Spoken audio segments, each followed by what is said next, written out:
welcome back to Cast Me to Hell with me, Seb. And with me, Robbie. And this week we return, after a little break, in order to bring you the one and only Fright Night. Yeah, we're back on our bullshit, on the must-see horror poster / film saga that we're working through. And it's pretty interesting because we mentioned this, if you listen to our controversial or overrated horror movies, then you know that we actually mentioned this film where we didn't exactly shit on another of this film's contemporaries, but we said that we prefer this film to... We talked smack about Lost Boys. Talked smack about the Lost Boys. We said that we prefer this film, and then it just so happened that we landed on this film when we threw the dart. So it's lined up quite nicely, I think. It has, yeah. Because this is one that you've been talking about for a while. I'd watched the remake, but I'd never seen this one. I thought I had, but it was just one when I was watching, I was like, nah, this isn't the one. I don't know what I watched, but I watched something else. I'd seen the Colin Farrell, Anthony Yelchin remake, but I'd never seen this version of Fright Night. So yeah, when I came to watch it, I watched them quite close together. So we were talking last time about the Lost Boys and this, and they're both two films that I've literally watched within the last few months of seeing each other. So you'd think the nostalgia and things like that. In the Lost Boys, I had higher expectations for Lost Boys because I heard so much more about it. It was such a cult film. This is a cult film as well, but I had such high expectations. Yeah, it's thought of a lot more fondly, isn't it? Yeah, it is. I think even you mentioned that someone had said to you that was like the peak of, if you want to see 80s vampire, it's the Lost Boys. For me, I just definitely felt that in comparison to this, which has a good balance of like fun, kind of maybe a little side of like cheesy 80s kind of thing, you know, style. But the thing is, it's backed up by actually some quite like haunting and terrifying kind of characters, especially Chris Sarandon's Jerry Dandridge, incredible. Who is just very, which again, to compare it a little bit more to that one, it was the idea that I thought that Kiefer Sutherland's in the Lost Boys would be like that kind of level of terrifying, and I never actually thought he got to that level that I know that Kiefer Sutherland is 100% possible of, because he's a fucking creepy guy. But he doesn't quite sell it like this, this film just has that perfect balance with Jerry Dandridge, where it is that perfect balance of both, I'd fuck you, and I'm terrified you're going to kill me, and it is a after watching it again. So I've seen this twice now. I watched it a couple of weeks ago when we were originally going to record, and now I'm back and I watched it again just before we've recorded this. And I really rated it. I wasn't too sure if I liked how much I liked it the first time, but watching it again yesterday, I was like, this is good. It's the favourite of mine, to be honest. I think I have quite a lot of, like linking in and identifying with Charlie Brewster in the weirdest way, because when I first watched this film, I brought it on DVD when I was about 17, 18, and I was very much Charlie Brewster growing up. I was watching horror movies all night. I was a bit of a nerd, and I kind of it really clicked with me. And every time I watch this film, I get that nostalgia of being a teen, being up late at night watching horror movies, and we grew up in the kind of suburbs almost. What the Americans would call the suburbs, which is kind of where this is set. So it kind of like kind has of that nothing ever happens kind of place. Nothing really ever happens. You're always a bit like creeped out, and that's pretty much, to be fair, that doesn't really identify any differently with me, to be fair. There is that part there with that kind of Charlie character. I've mentioned before about the fact that I used to get like really spooked out by my own garden. There was a really dark corner of my garden, like where people used to just always just like, you just stare, and I'd sometimes see people staring like they're being like, what is in that? Because it's like suddenly it's like all darkness came. Like, there was light, and then there was this big dark corner, which you're aware of, because people used to do it like parties around my house. They used to literally, I just see them just stare. I was like, what are you staring at? And they're like, just like I can't Darkness. see in that dark. It's like in the middle. It's like nothingness suddenly in one corner Exactly. in the old garden. I mean, my parents' garden is exactly the same. Yeah. It's quite a big garden. It has like a pond, and then it has an area where you can then go into like a further bit of the garden. And once it gets dark, you can't see past the pond. Yeah. And it's scary. Even now, you're like, I was going to say, it's weird, someone 'cause waiting I know for with me. both of our older houses, it was a case of there was literally like a street light just on the other side, so you'd think you should be able to see, but it was like, no, it's just all darkness in that corner. And I don't know what it is, but when you've been sat up all night probably watching horror movie after horror movie, and then you've been, whatever else you do as a teen. But what more I said, like, or you'd been like, I don't know, online or things like that, and the interest in like the real life murders and stuff like that I used to have. Like I used to like scroll through about some like, I don't know, like Bob, Murray Ramsey or whatever they were, and things like that. Those kind of murder cases, and then suddenly you like stand up and just look at that dark space, and you're like, who is in there? Someone's waiting. Someone is waiting for me in that space. But yeah, no, I totally get that kind of. There is a little bit though. I will admit that out of all of the characters though, I can't say like.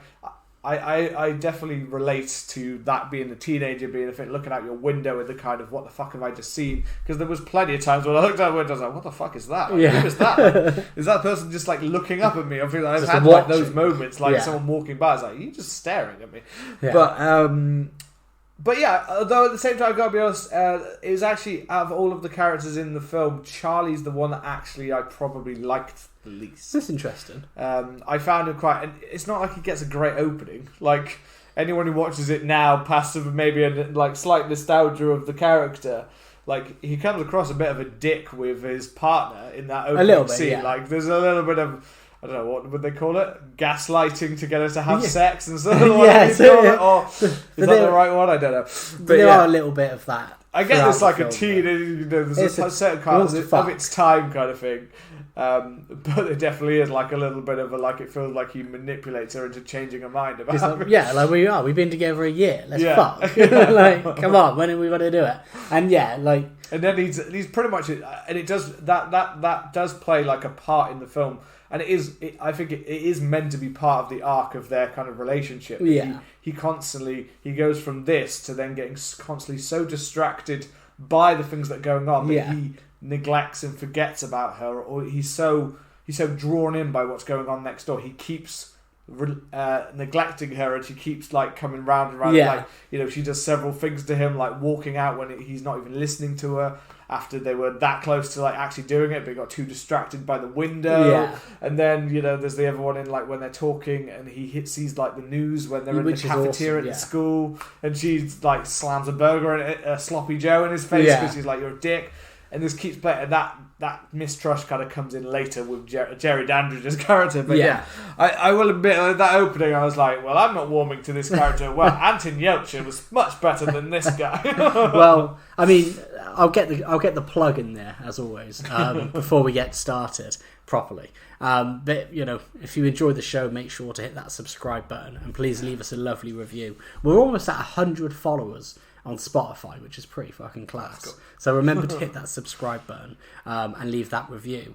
The opening of the film, one thing that I didn't clock this until watching it recently, but I always thought the soundtrack was pretty cool, and I realised that Brad Fiedel does the soundtrack, and he did the Terminator soundtrack as well, and that's an absolute shagging soundtrack on. To be fair, that actually, because I was listening to that the second time I watched the film, and I was like, this soundtrack is quite like full on. Yeah, it's quite like quite like fast beated kind of thing. You know what I mean? I was thinking of like other 80s films, but I was like, this is quite an actiony kind of soundtrack for like the film, like the way it starts. It felt quite like quick beat. Yeah, it's interesting. It is. And the actual the team behind it are.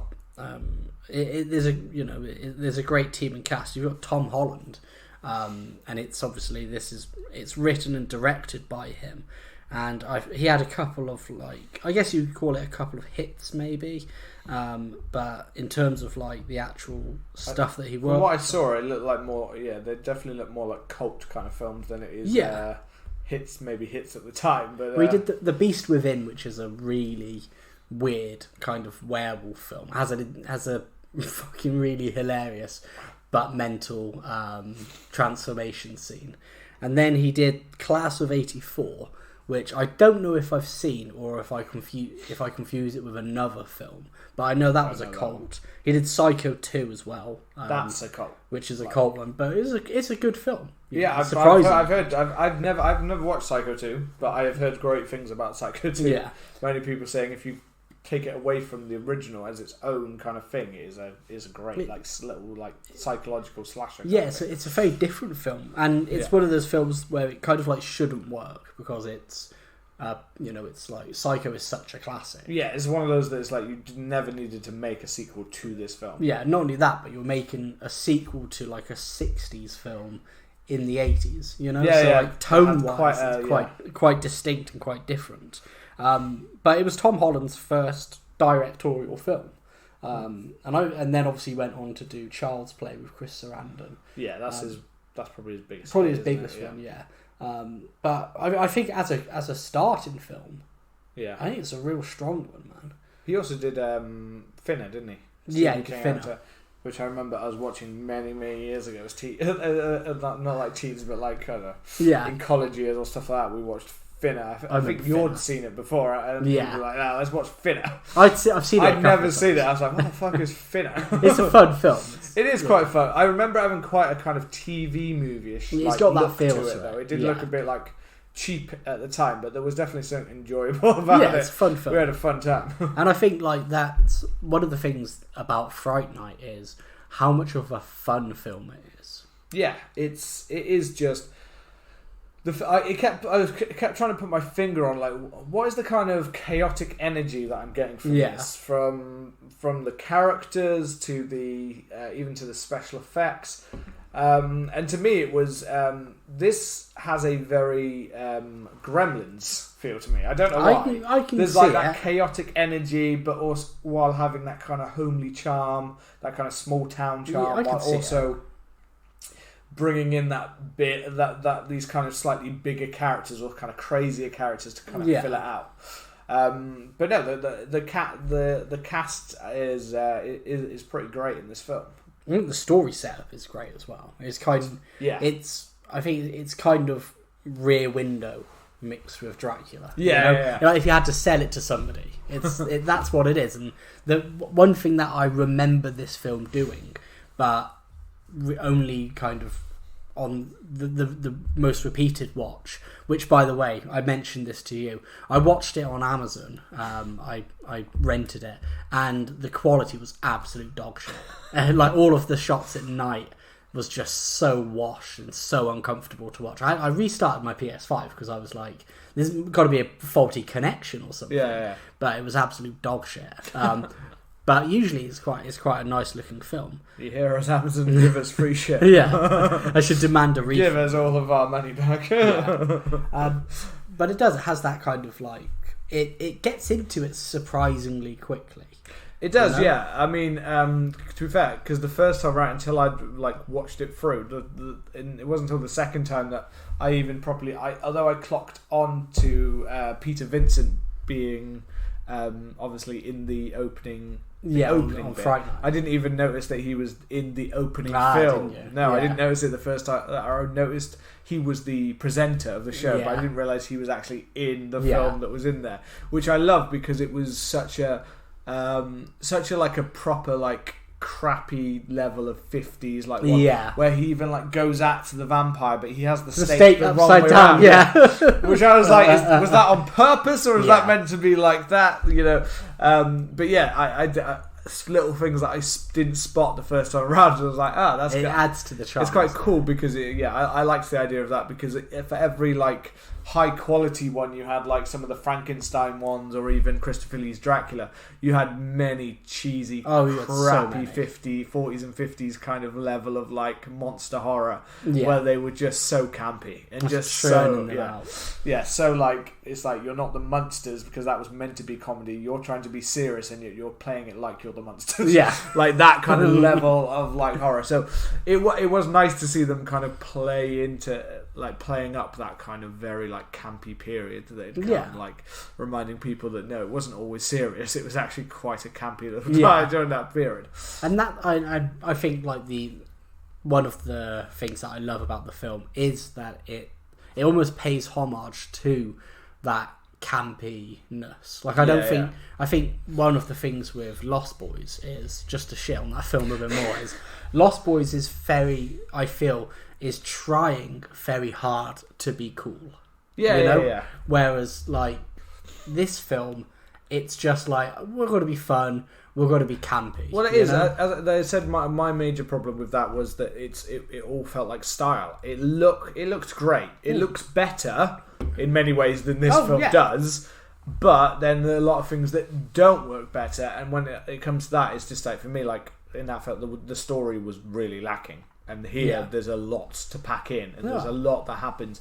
But there's also a lot of kind of very nicely handled kind of like character moments and character pieces in this one, where I felt like everything was quite like one-dimensional. Yeah, you know what I mean? Like in Lost Boys, it all felt like very one-sided, and we'll probably cover that film one day just so we can reflect and see. Yeah, we'll come back to it. So right now you can shut on us all you want for not being sure. Maybe we'll change our mind when we fully delve into it, but not right now. I do, so I do love lots of little details. There is, I mean, I gotta be honest. The first time I watched it, though, one thing that straight away I got distracted by like I said, like the Charlie thing, being like, oh, this guy's a bit of a dick. Chris Sarandon's beautiful. Then I got distracted by the major continuity error that keeps going on in the background while he's checking the window. Which one's this? His partner, which I can't remember what her name is. Is it Amber?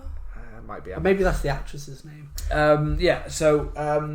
So obviously after they've had that Amy is his girlfriend. After they've had that kind of conversation about we've been together a year and it never goes anywhere, and then obviously that's when he starts to get like distracted by like the window, but then that's when she says about like going back to the bed and things like that.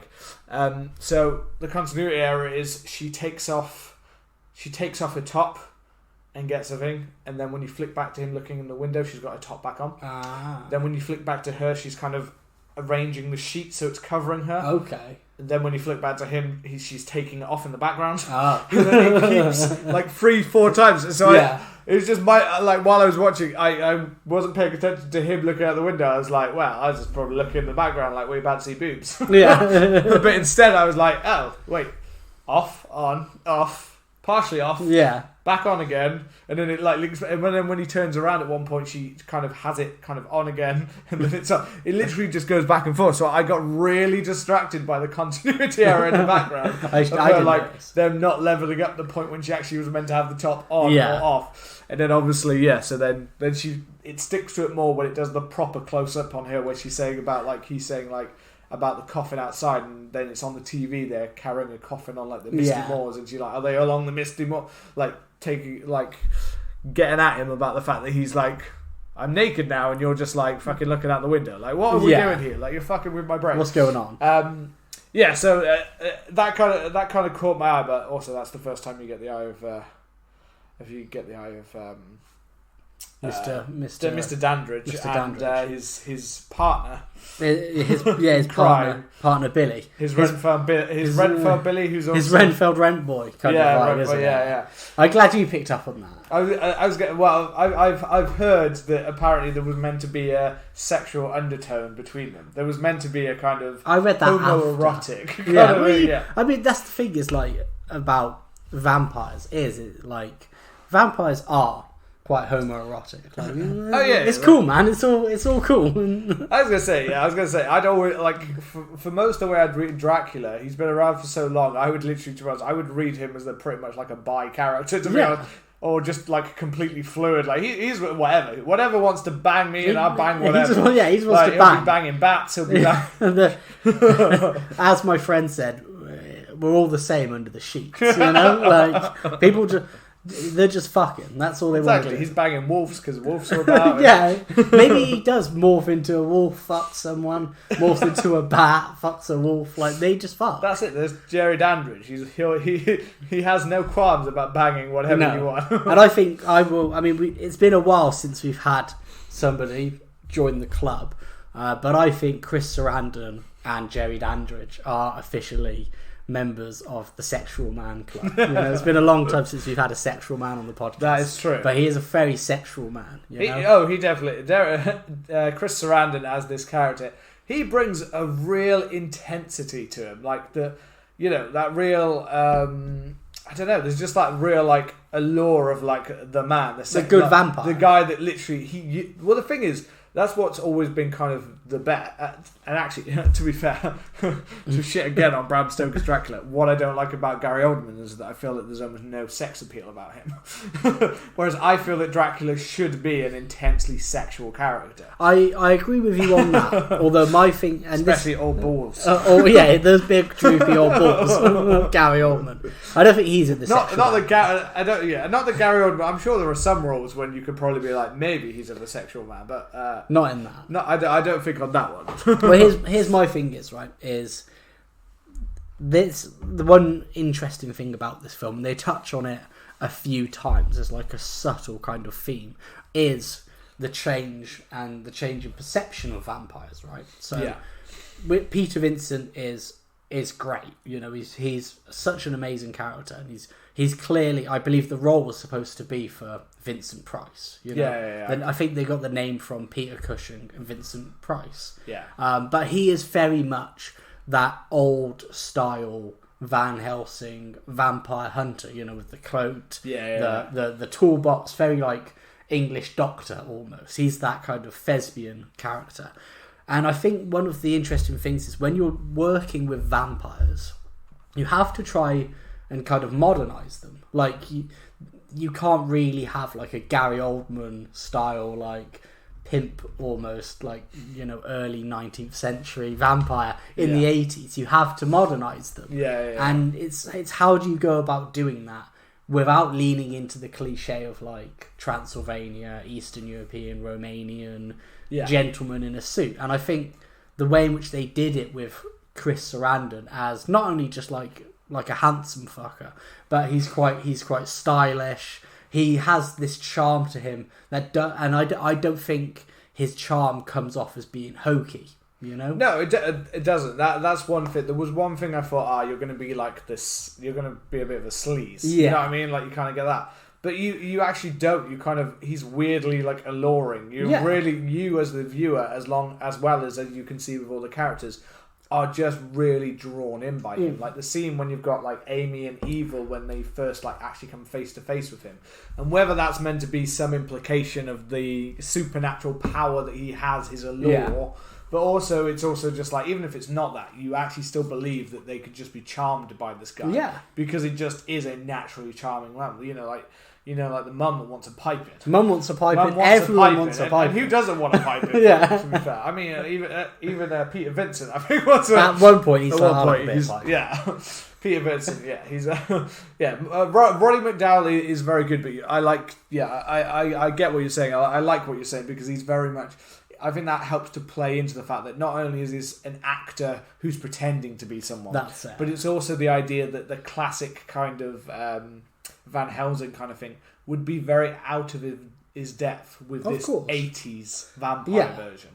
And even though, he's got that, Jerry Dandridge has got the kind of the coat and outfit, which feels very like 80s kind of thing. It doesn't feel to the level of cheesy. And the one thing I think is actually good is there are lots of cheesy things in this film, but the one thing I don't think is Jerry Dandridge. No. I think he comes across, like, you could take his character and you could have put him in the remake, and I think he still would have been just as alluring and like it would have worked just as well, because he didn't feel like he was too 80s. No. He didn't feel too much like he was, trying to be, I am the 80s, this is my style, I'm all about the style. Yeah. He felt very much like he was that kind of like charming, alluring guy that no matter what age he is, he would still be like, yeah, you're going to pipe. I'm going to pipe everything. The thing that he felt to me, and... this is one of the things that I have with the Lost Boys is. I get the idea of the Lost Boys, they're young forever, you know? Yeah. And they're embracing that youth. Yeah, the Peter Pan Neverland. Peter Pan thing. Whereas I think with Jerry Dandridge is we don't get how long he's been alive for, but we're getting, like, there's a point where, I know we're jumping through the film, where he threatens Charlie. Like, this is like in 20 minutes. He's like threatened Charlie, like, you know what I am. I know, you know, like, I could kill you, or you can just leave me and just let me be. This is when he's in his house. This is when he's in his house. Yeah, after his mum lets them in. Yeah, which is an incredible scene. And all we'll go back. And he just comes off as just like a man or like a vampire who just wants to live and just blend in, you know? Yeah. And I think that's so scary about him, is he's not like when the club scene later on, he doesn't particularly stand out, you know. It's just he just blends in so well. Well, it just is that thing. He could have gone straight to, I'm going to kill you, Charlie. Yeah. But he doesn't. He literally is like, just forget this and leave it, and we can go, like, I just want to have a normal life. I've done this for long enough. I just want, you know, if you just let this go, we can both just go our separate ways, kind of thing. And that, you know, that gives an extra kind of layer to the character of not just being this one note kind of villain of like, I'm here to be the lurker in the background. Because I think if you're going to put it in a suburban setting, if Dracula or whatever, you know, he's a vampire. It doesn't say he's Dracula, but, you know, it's a vampire. If that, you know, if that kind of evil is going to come to a place, like, why is he going to come to the middle of a suburb? You know, yes, maybe easy picking for like food and stuff, but, you know, it feels like in many ways that yes, he's still taking that to like and that's why he's got Billy. Is it? He's got Billy, yeah. Just like bring him like people and buy all girls and get girls and stuff like that. And he can get them himself, obviously, but that whole part of his character, it feels like there has to be a part of, for whatever reason, that he wants some normality in his life. Yeah. Because otherwise, he doesn't need to choose this middle of a suburb. You know what I mean? Exactly. I know it works well for the story, but it also, they as didn't make it as a character feel believable, when if they had really played this character up as some big menacing vampire villain that's kind of taking people in and killing them, it's just like, well, you could have chose much better places than this kind of middle of suburbia kind of, like, you could have chose, you know, more city setting would have made more sense to this, because you can kind of get them in dark places and stuff like that. So, you know, it does make it feel a little bit more like, in this craziness of all, feel a little bit like, I do feel like his character, like, sometimes grounds this a little bit, you know, in a strange way, not letting it go kind of off the rails kind of thing. And even the way that they play it out with, you know, like the policeman coming over to check, and it all kind of feeling a bit real in that kind of way that, they do. Of course they're going to respond. They said that he's the guy that killed the women. They do respond, but then it's Charlie who makes it sound crazy. It's not him, and he's very much manipulative in that way that he can be like, no one's going to believe the stupid kid. Exactly. You know, I seem like a perfectly presentable, nice guy with my gay sidekick. Yeah, I'm just a man I'm just living a romantic man in the suburbia. I'm just a dude living with another dude in the 80s. We don't need to put a label on it. You know, you play this. You know, this literally could have been a storyline in Desperate Housewives. Yeah, the new gay couple that moves in and they've got a dark secret. Well, they're not gay. Behind. They're just dudes living with dudes. They're dudes living with dudes. That just hook. You know, I'm just saying, in Desperate Housewives, they'd be the new gay guys. You know, the guys that are throwing a fancy party. You know, yeah. One of them's the masculine one in his pink salmon shirt. The other one's the bottom. The other one's the bottom, basically. Yeah. Just touching on the scenes with the prostitutes, you know, where I think it's such a great scene, because the film does really get into it quite quickly. We don't get any chance to be like, oh, isn't he a vampire? It's very clear, like, we see the coffin moving in within the first like 5-10 minutes, and then we see the blonde woman. Charlie's suspected already, but then they see the news report about which is a great scene as well. You know, that's where we see Evil Ed for the first time, isn't it? Yeah, when they're coming out of when they're coming out of trigonometry. Because he's talking about, you're the one that fails trigonometry, not me. Evil Ed is an interesting character. He is a really interesting character, because I mentioned him a long time ago. You did. I remembered you mentioning him. So I remembered you saying like you felt sorry for his characters or whatever, which the first time I was like, No. Yeah, exactly. This is the thing about Evil Ed and the actor who plays him, which I'm gonna give a shout out to because I think he's played very well, and that's Stephen Jeffries. Evil Ed is really fucking annoying. Oh, he's and a shitbag until a certain point. He's great. He's great when he's the vampire, when he takes on the form of the vampire and things like that, because somehow suddenly it works really well. And he's almost the caretaker gremlins element just said, like basically one of the actual gremlins. Like he's like the guy who's turned from a sweet, like kind of oddball thing into this gremlin that's now fucking crazy, like the one that's dancing to like flash dance and stuff like that. Like he's fucking just fully it. Suddenly for some reason his character really works when he's a vampire, but before he's a vampire he comes across as just, I mean, literally in my head, I can't remember if I said this in the controversial one, but I feel like I've mentioned this before. Maybe I've just thought it so much in my head. Yeah, maybe you've had. I was sat there going, "Who the hell does he keep reminding me of?" And he reminds me of Leonardo DiCaprio in What's Eating Gilbert Grape. I've heard it, never seen it. If you watch the character, the way that Leonardo DiCaprio plays special needs is very much basically the same way Evil Ed acts. Like, you gotta say, there's something about Evil Ed that you're like, there's something really wrong with you. There's something definitely there. Like, you seem at some points you seem fairly together, and then at other points you're laughing and things. Definitely sounds like you're part of your daddy's gang. You're part of daddy's gang, yeah. You know, you're really, and I was just there like, what the fuck is wrong with you? Yeah, he's an eccentric kid, you know. We got dudes living with dudes and kids with undiagnosed. I mean, conditions. It's not. As I said, it's not that. And on the second time, I definitely got past the annoyingness and found like that. Towards the end, why there's a kind of a sadness. And I also found a bit of a sadness in the fact that you can never really tell if he's actually got any friends, or even if Charlie's actually his friend. Yeah, that's the sadness I get from him. Because there is, there's like when Charlie first suspects him, like as a full on. This is after the prostitute scene.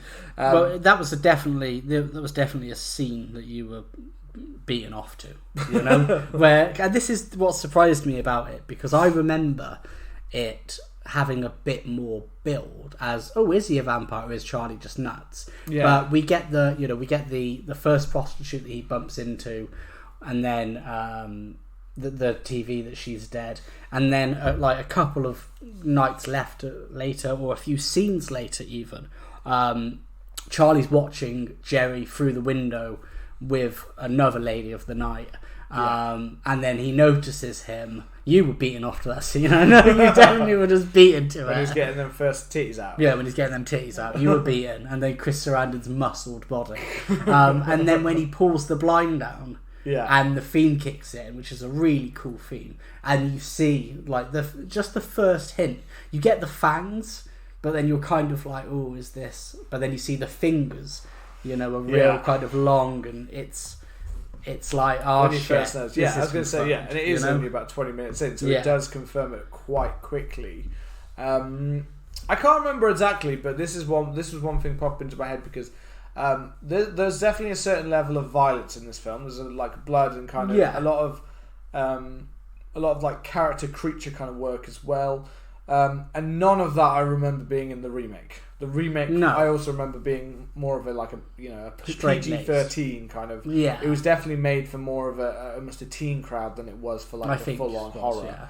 Yeah. I definitely remember those parts. But yeah, I don't remember. I feel like the difference in my head, because I know some people do rate the remake, and I haven't seen it in so long that I can't remember. I remember thinking it was okay at the time. Yeah, that's what I remember thinking. But now I'm seeing this and reflecting, I'm feeling like it was very tame in comparison to this.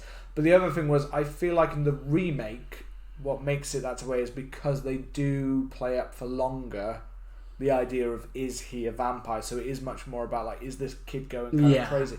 Is the things he's seeing actually real, or is he not sure? And I feel like that's what they did more in the remake, whereas here they just kind of get straight to it. They're like, it's about, like, it's more about, do people believe Charlie, which basically no one does. No. Well, you get the great scene where I think it might be the night that woman dies, when he's watching through the window. Yeah. And Charlie sneaks out, and then they're getting rid of the in the body. bush. And he's in the bush, and he's like, I saw him fly up. And one of the other things I love about Jerry Dandridge, and I think is so fucking class. This is what I would do if I was a vampire as well. It's just appearing, you know. It's just like he's just like there. He like turns around, he's there.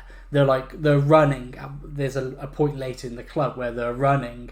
Jerry's behind them, then the next shot he's right in front of them. Yeah. You know, that amazing. It's thing like you never see him. I feel like you never actually see Jerry Dandridge actually running. No, you don't. After anyone, he walks, just is there. My man just strolls. He's just chilled as fuck, which is great because it plays into the character. It's far scarier. Like I know, like the idea of people say, like in like horror films, like someone chasing after you. Yeah, that is in certain scenarios that is very like creepy. You know, when someone's got a chainsaw and they're after you, then that's scary. In Scream or TCM, Texas Chainsaw, it suits. Yeah, it suits the character. But in certain ones, and it is an undistinguished kind of part of horror that many people don't always play into the fact that the lack of movement, like your boy Michael Myers in the original Halloween, the minuscule amount of movement, the lack of actually seeming like you're really even trying, can be as equally terrifying. Well, it's a character choice, man. Like with Michael Myers, he's a stalker,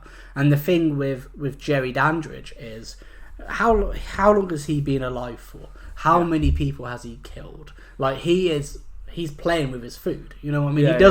He don't need to chase you because he can just appear, you know, fly into a bag. He can just appear. I was gonna say, and as we find out more later, he can change his form anyway. So he's good for like getting about. But the reason why I mention it is because after that is where we get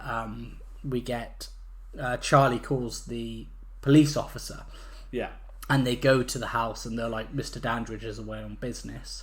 I felt that this whole setup between Billy Cole, his dude he lives with, we'll just say that. It's not clearly defined. No. Dude he lives with, bathes with. There's that one scene, isn't there? There's that one scene that I didn't even really think. Which one are you thinking of? The one when he's like his hand. When he's on his knees, which is like, it wasn't until after that I read about. I thought that was a really odd scene, and then I read after that the director had asked him to get down on his knees. Yeah, and he was at it like as if he was pushing for that homoerotic. Yeah. I didn't get that. I got it when there was a there was a moment, I think, when they come to check that Jerry's a vampire, and he's hugging him. And he's leaning over him, and I was like, "Oh, they're fucking." Dudes living with dudes in the 80s, you know. But I love the scene where he comes over, and the reason why I said it feels very Salem's Lot, that relationship they have. I'm reading it at the moment, and you've got you've got the housekeeper who does stuff, and then you've got Mr. Barlow who's like out during the evening, and they're always saying, "Oh, Mr. Barlow is he's out on business."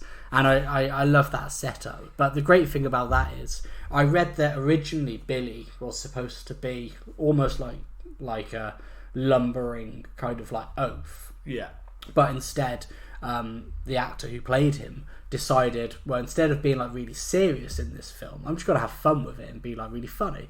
And I think that was such a good choice because it goes from being a scene that could have been like, well, you've got like a real straight character in this, only in name, and then you've got, it would be a bit too serious, but because he's laughing with it and it's a bit campy, we then get this scene where the detective then starts laughing, and I got to this point where I was like, imagine if you called up someone and you were like, my neighbour's killing people. You went round with the police officer, and then him and the accomplice both started roasting you in front of each other.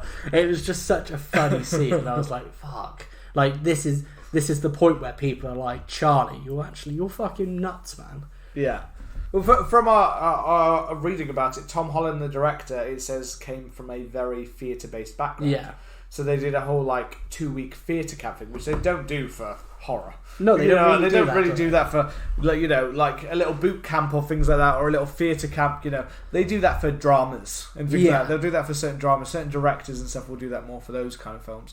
But they won't do it for a horror film. But he did this in that very approach, which I think is what is really added to the characters here, because obviously in those kind of theatre plays you have lots of time to kind of play with the characters and mess about with it, whereas in film it tends to be basically, oh, you're doing this role, oh, can you fill into this role, or you do this last minute. 2 weeks to film. You've got to, you're basically spending the time learning the lines, and then you're like, oh shit, I've got to do this now. So they actually had time to kind of play with the characters before, and like a lot of them it's like, we've only got this a lot of time, we've got you for this time, you need to get on with it and we need to get straight onto set. So you ain't got time to talk to anyone, just do your fucking role, get your lines out, and let's go next scene. So the idea that they got that is, it does give me a lot of idea of why they've managed to play so much. There's lots of stuff online with Chris Sarandon about how he said about how he really wanted to kind of develop the character a bit more and kind of delve into kind of more of that kind of, why would he be doing this, and what would be that character. And as we've already talked about quite a bit about his character, it's really clearly there, like what he's kind of laid into it, that he's kind of built this kind of character, and you can almost tell that there's more to him and more in depth, like as if he's got his whole backstory in his mind, so that he knows what he's done, he knows why he is a sexual man. He is a sexual man, so they try and bring in the idea that which is it's proper old school Dracula, and it's a throwback to that pulpy 40s 50s is Charlie Brewster's girlfriend looks like the long lost love of Jerry Dandridge. I was gonna say, I read about that. I don't think I can see it, and like thinking about the way that Amy's character goes and what happens to her in that scene in the club when they're together, that sexually charged kind of. But I can't. But I didn't really pick up on the whole long lost love or any of that. But it's more in the subtext. Again, it's a subtext. There's a lot of subtext, which is, again, for this kind of movie, it's not where you expect to see a lot of subject. You expect it to be a lot of style over substance. You expect to be, and I think that it is what raises this film. I expected it to literally just be, just like just as shallow as the song that plays at the end of this film. Fright Night, whatever it is. Fright Night, it's alright. Like the lyrics are like dog shit. Not that it's not catchy, and it's been stuck in my head all day, but the lyrics are the most basic. Bubblegum pop. What rhymes with fright? Right. Night. Light. Stay out the light. It's just like, I expected that level of that's what I expect from this kind of thing. But no, there is actually a lot of extra depth that's kind of in there, even down to special needs Evil Ed. Evil Ed. That was the scene, to come back round to that for earlier. That scene when he comes in with Evil Ed to help him basically work out what the hell's going on. As if Evil Ed's the expert. Again, it's not something that's explicitly really thrown out, as if Evil Ed is the basically it's just thrown out that Evil Ed's a bit of an oddball and he'd be the one to do this. They don't really play up to the fact. It's not one of those where we get a lot of exposition where it's like, oh no, Evil Ed knows all of this about them and he reads all of this. It's not really played in there. But Charlie, you watch these films. That's what I mean. My brother. He watches them as well. So that he watches a lot of films, but that's about it. So. But I kind of like the fact that it's not. It's sometimes it is. Like, a lot of these films feel far too much that they've got to explain the mythical side of it. They've got to explain exposition of why does this character know this? Why does this Whereas, I don't know why, but you're just going with it okay, fine, Evil Ed's the thing. He seems like the character that I'd expect you to do in a long exposition where you say why he knows all of this stuff because he reads this and that and that. And that. But they don't feel the need to really push that scene in there. Instead, they just have him do his fucking annoying cackle and laugh in your face. And just say, this is how you do it. Okay. But he does that. That was that scene where I was like, I also picked up, because it feels like he comes in Charlie's almost threatening him, that you get the idea that, wait, we've only seen you guys together your best friends, and right now it feels like actually you're not best friends, and because you're acting like Charlie's about to beat you up because what you're given, you're taking the money off of him, and it's this doesn't suddenly seem like friends. It seems like you are literally the kid that annoys the shit out of him, and for some reason you're constantly around each other. You don't really get the even Amy sometimes acts like she's like, oh yeah, it's just Evil Ed, and then sometimes she's like, he's the weird kid. Like, why are we with this dude? You can never get like an angle on it, kind of thing. Even when he walks off, in his scene later, when he walks off like without them, kind of thing, it kind of seems a bit like, or he has no social context at all. Yeah, he is the odd outsider. He is the person who doesn't understand social norms in that kind of way, and that's why I think he's a bit sympathetic. Yeah, because I saw it the second time around. For me, he's one of those characters where you're like, this fucking dude, and then you're like, oh no, this dude. Like, I'm sorry, Evil Ed, please forgive her. Like, you imagine him like ascending to heaven, and you're like, we were too harsh to this boy, like that kind of thing. Like, now mankind is doomed. Evil Ed was sent to test us, and we bullied and killed him because it's disgusting. Yeah. And now God is angry with us. You literally do feel like, actually, now I can see it, even though it's not shown. Like, again, it's like, you start to get this odd like layer where you're like, actually, you can almost see the little trails of the idea that this is a kid who's really actually been treated pretty shittly or poorly, or or you don't really get what his life is like, or things like that.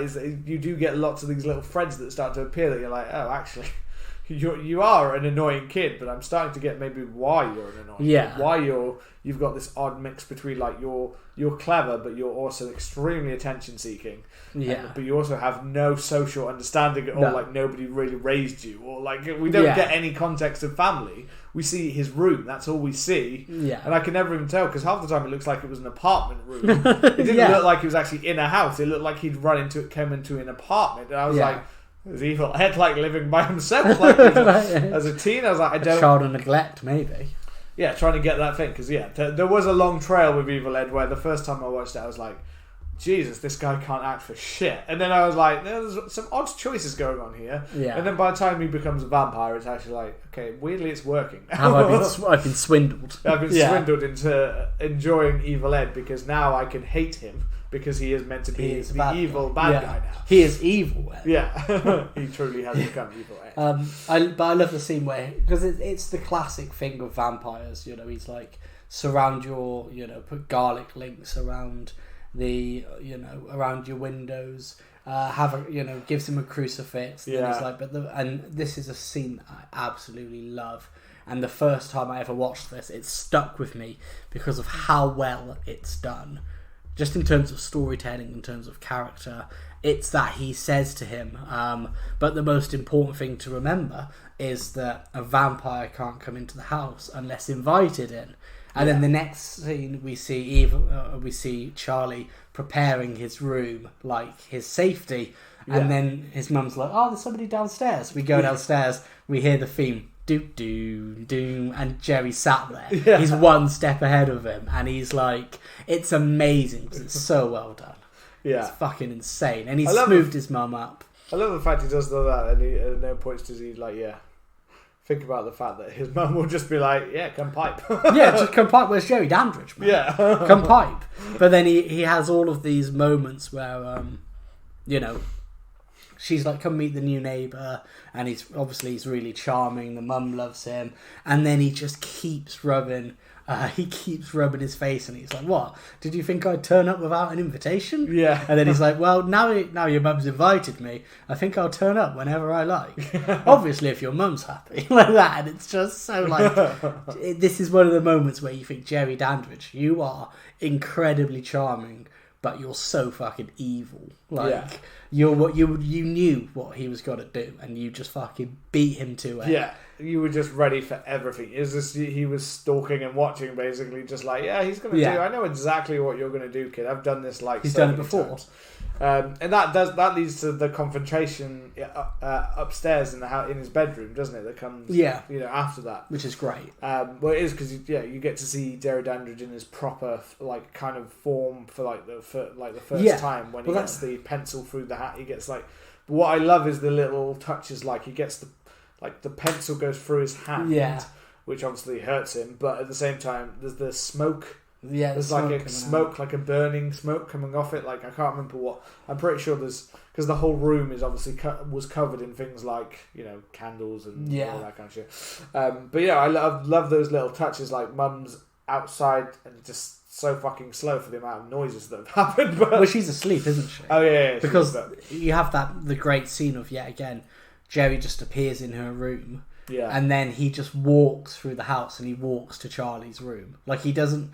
There's like no rush about him. He's just like, oh, I'm just fucking going in. Just stroll in here. Just stroll in. Just piped your mum. Piped your mum so much that she's passed out, and I'm gonna kill you. Like what the fuck? and then he has that moment where like he tries to reason with Charlie. You know, he's like, you know what I am. You know what I can do. I'm not. Just leave it. If you let me crack on, I'll leave you to it. And everybody's okay, you know, and it's. I think it's such a good. I'll come back and I'll pipe your mum. Yeah, I'll come back and pipe your mum every night. And she'll love it, and it's just it's so good. And then obviously Charlie's like no, stabs him with the pencil, and then we see a little bit like his vampire kind of face, his face like change, and it does change a little bit, little bits at a time. Like there's more little changes that occur until his mum's basically like right outside the door, and then it's like okay, and then he's gone. yeah, he's gone. Boom.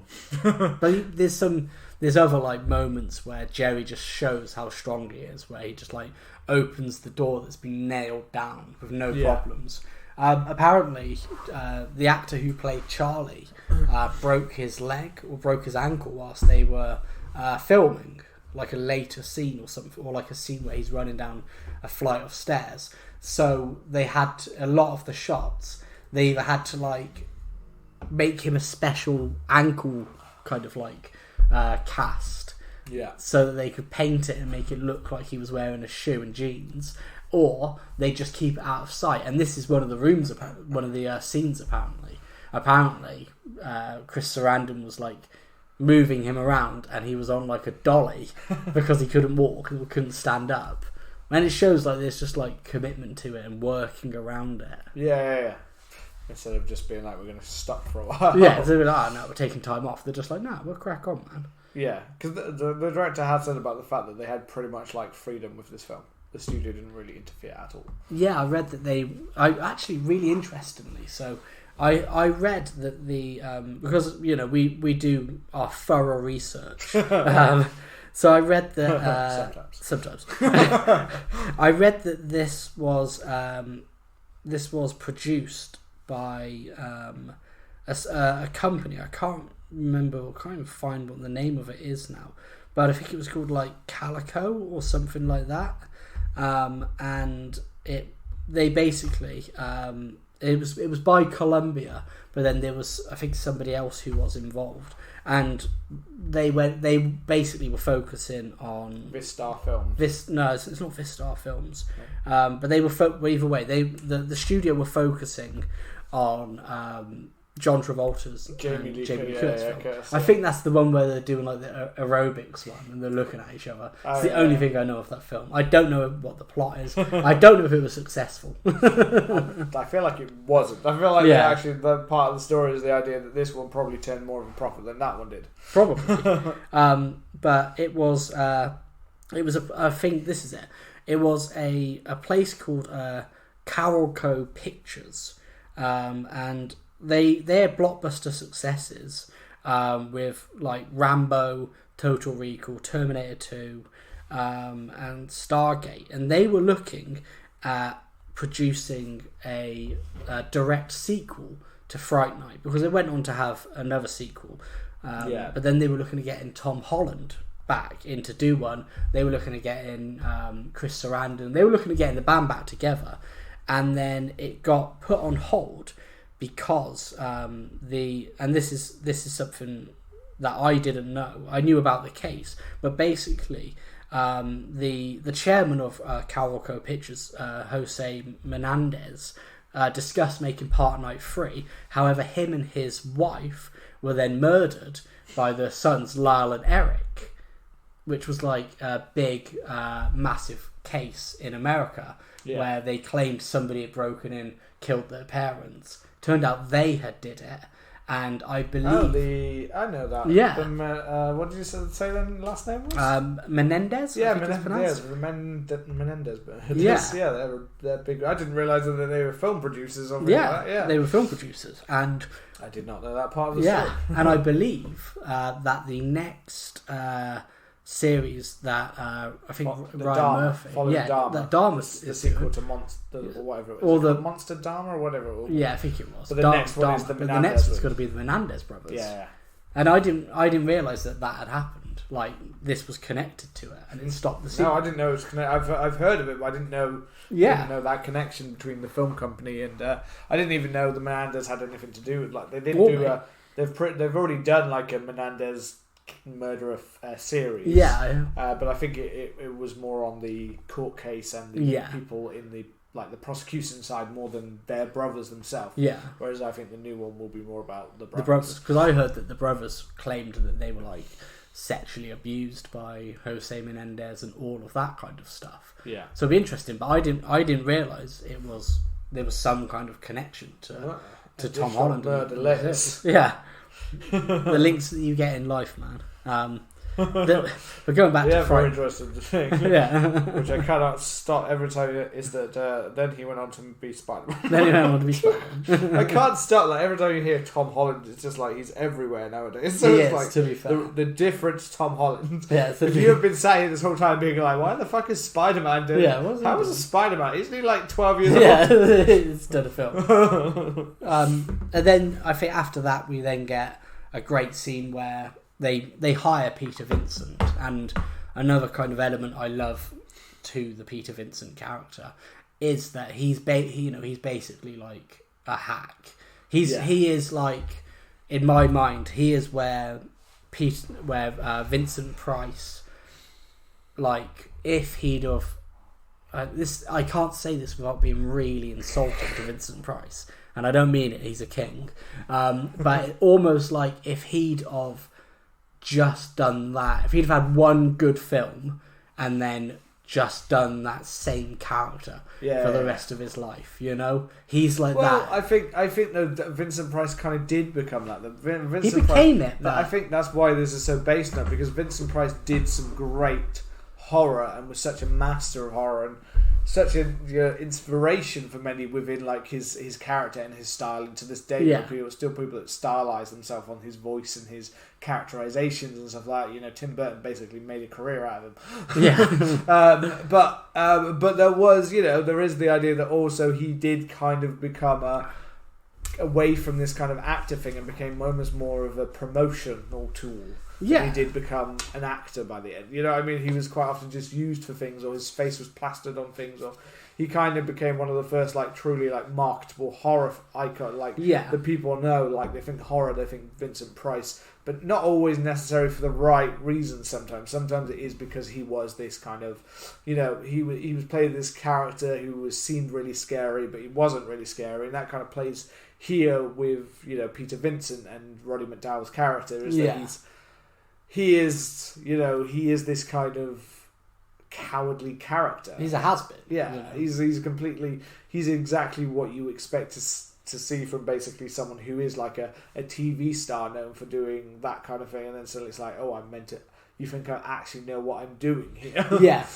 You think I actually know how to fight vampires? I couldn't even hold the stick right in my own throat. He's like this, like, just fucking washed up dude who's just like cashing in. It's nice that you get that opening with his kind of character because you already get a sense of who he is, and it also means that when he pops it back up again about half an hour later, you're like, okay, we saw that guy earlier. Yeah, he already seems a bit like a hack. He's just the presenter of a TV show. Why do you think that he is? And it does kind of play into that kind of nostalgia of being a kid and believing that your star, that your celebrities and stars are actually, it's like the belief that that Vin Diesel is actually a kick-ass private or Steven Seagal is like a master. Yeah, exactly. I mean, he's probably going to come for me now. I think I could take him. That he is a master. I believe he does have karate and stuff like that, but also at the same time, if you see them outside of the films, it looks like more like they're a master of Taco Bell. Yeah, a master of anything else. Definitely. But it is. It's like. Do you remember when you were and this will probably be massively disrespectful as well, because he was a great martial artist. But do you remember like when we were young and everybody was on about Bruce Lee? Everybody was like, oh, he was like, he was his body. I remember hearing one that he faked his death so he could go undercover for like the Chinese government or something. And I was thinking, well, this is Bruce Lee, like one of the most recognizable people on the planet. He's not going to go undercover. The second was that his body was so pure that he took an aspirin and the chemicals killed him. But you know what I mean? Like you hear all of these stories, like, oh yeah, like Bruce Lee could beat any man on the planet. I know Tarantino leaned into it with Once Upon a Time in Hollywood. Yeah. But you have that thing, like you're saying, like, I grew up watching Arnold Schwarzenegger, and I was like, yeah, he's the fucking Terminator. Like, he can do whatever he wants, you know what I mean? And you believe that these heroes that you grew up watching are legit like that. Well, except Arnie could probably squash your head. Of course he could. It's Arnie. It's Arnie. He's the Terminator sent back in time. Muscles. You can't fake those muscles. But Vin Diesel's a great example. Or Steven Seagal. You know what I mean? Like, well, no, it is. The myth that comes around these actors, the way that you idolize them like they are, I think more than ever, certain people who we idolize. The best example of this, and this is our. I think I know what you're gonna say. You go for it, and I'll say. It's a certain disgraced British Australian. Okay. I was almost there. Well, maybe you'll tell us who others, but basically it's the other day me and Charlotte were going through Glastonbury Festival, which if you're international you might not know it, but it is a pretty well known festival around the world, and me and Rob have been a few times, and I've been several, and I was like going back through, which ones did I actually go through and listen them off and look at them, and then I got to the year when me, you, and our friend Joe went to... Shout out, Joe. Just went to Glastonbury. And one of the biggest acts, the one we were most excited to see the whole weekend... And literally the whole weekend was talking about, didgeridoo. And it was like, you definitely ride that. Like, there were lots of things, and we were so excited. And now it feels so tainted. But it's because he was such a pristine icon of like British television, and also seemed like the nicest, perfect, most lovely guy in the world. Much more than Jimmy Savile, who always seemed like a creep. Jimmy Savile, I thought, always seemed like I never idolised Jimmy Savile, but Rolf Harris, however, he was the guy that was like on TV every day, petting animals and looking after them and telling you how to be a good boy. And can you guess what it is? Yeah, we can. We do know. 15 years in prison. Yeah. But that is just, it was reflected on that going, some memories do age terribly, and that one was like the fact that I'm fairly certain we were stood in the field going, look at our didgeridoo. Yeah, we were close. And he was probably there going... We were probably too old. We were too old, man. We probably were too old. But, we were young and supple, and I'm pretty sure Joe had his top off. So most of the time he did. So. And he had the body of a 15-year-old boy. So it fully appealed. He did. So, it was definitely okay. Yeah. On reflection. And yes, I'm sure everyone now has one of those from things that have come to light in the last 10 years for many different people in different areas. I'm sure everyone's got at least one, like, Rolf Harris-y kind of... Rolf Harris. No, but... And if you haven't, you're probably going to. Let's be honest, man. If it hasn't happened to you yet, it's coming. Find your favourite pair. Tom Hanks. Yeah. Time's up, Time's up, man. I would say no, there's no chance in hell Tom Hanks is that, but again, that's Rolf Harris seemed like he was the most perfect a good lad. But go back to the film. That was a nice tangent. Talking about grown men and little boys. The scene where I was going to say the scene where Jerry takes Evil Ed, but no. The scene where he makes Evil Ed a vampire. Yeah. That is the point for me where Evil Ed kind of makes the jump into being a bit sympathetic, because we have that whole thing where we go, they split up. They go down this like dark alley that's covered in smoke and fucking mist and shit. And he pretends that he's been bitten, and we're like Evil Ed shaking our finger at him, and then he actually gets cornered. And Jerry, smooth as fuck, walks out of the mist, and he's like, "You don't need to be afraid anymore, man. You don't need to be bullied anymore. They're not going to bully you." And that is the point where I was like, Jerry Dandridge knows something more than we actually even know. We do. He could sense people's weaknesses, you know. And Ed was probably being bullied. And Ed is like, he's that, like you said, he's that kid at school who's so loud and trying so desperately to fit in that you are really bad to him. And then, like 10 years later, you're like, "Oh, why was I so horrible to that kid?" To go into like as a teacher, literally, I can swear to God, the well-known thing is that basically all of the kids that play up in class, and you normally find that at home, their life is shit. That is why they are over the top. You know, he's actually quite a good representative of certain ones and certain kids that even I know, where it's literally like, they play up and they act up because their life is just at home. It's just they need to be heard. Like by other people, by friends at school, things like that. They need to play up because at home it's just like there's none of that. There's none of that kind of joy or there's no like love. It's in shit.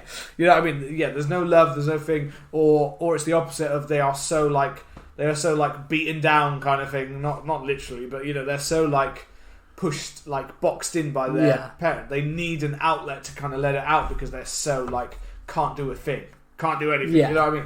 So I was gonna say when I kind of reflected with Evil Ed, I started to be like, oh yeah, you can say. And I like the fact that again we don't have to there's only little subtle hints, including Jerry Dandridge obviously being able to, and again we don't even have to have that extra, like there's no real explanation about exactly what Jerry Dandridge can do or his abilities. We don't need to have that whole scene of I can do this and I can do that, which again is nice, but we get the idea that whether it's him just being so perceptive, so it's either a grounded thing like perception, or there could be a more supernatural thing like he's literally able to, like, you know, read into them, read minds. We have no idea, but all we know is that Jerry Dandridge has got something that actually the audience hasn't been told until now when he's about to kill him. So it gives you that empathetic kind of line to like, oh, and now you're about to die. And then we hear the scream.